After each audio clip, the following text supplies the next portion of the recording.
আমি তাদের কাছে বলবো যে মাঠের মধ্যে আমরা ভেতরে কেউ প্রবেশ করবেন না, যাতে ঘোরানোর ক্ষেত্রে কোনোভাবে অসুবিধা না হয়, তার জন্য আপনাদের সহযোগিতা আমরা একান্তভাবে কামনা করবো।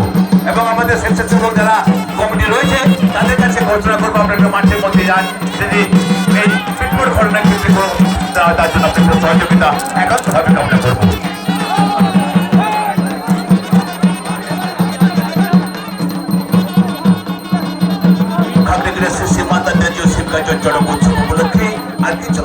আমাদের প্রথম পিটফোর্ড সমাপ্তির পর দ্বিতীয় পিটফোর্ড চলছে।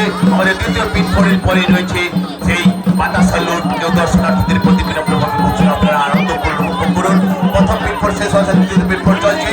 যে সকল ভক্ত মায়েরা আমাদের মাঠের সারাউন্ডের ভেতরে ঢুকে গেছেন তাদের প্রতি ঘোষণা আপনারা কেউ মাঠের মধ্যে ঢুকবেন না, যাতে পিটফোর্ড ঘোরানোর ক্ষেত্রে কোনোভাবে অসুবিধা না হয়, তার জন্য আপনাদের সহযোগিতা আমরা একান্তভাবে কামনা করব।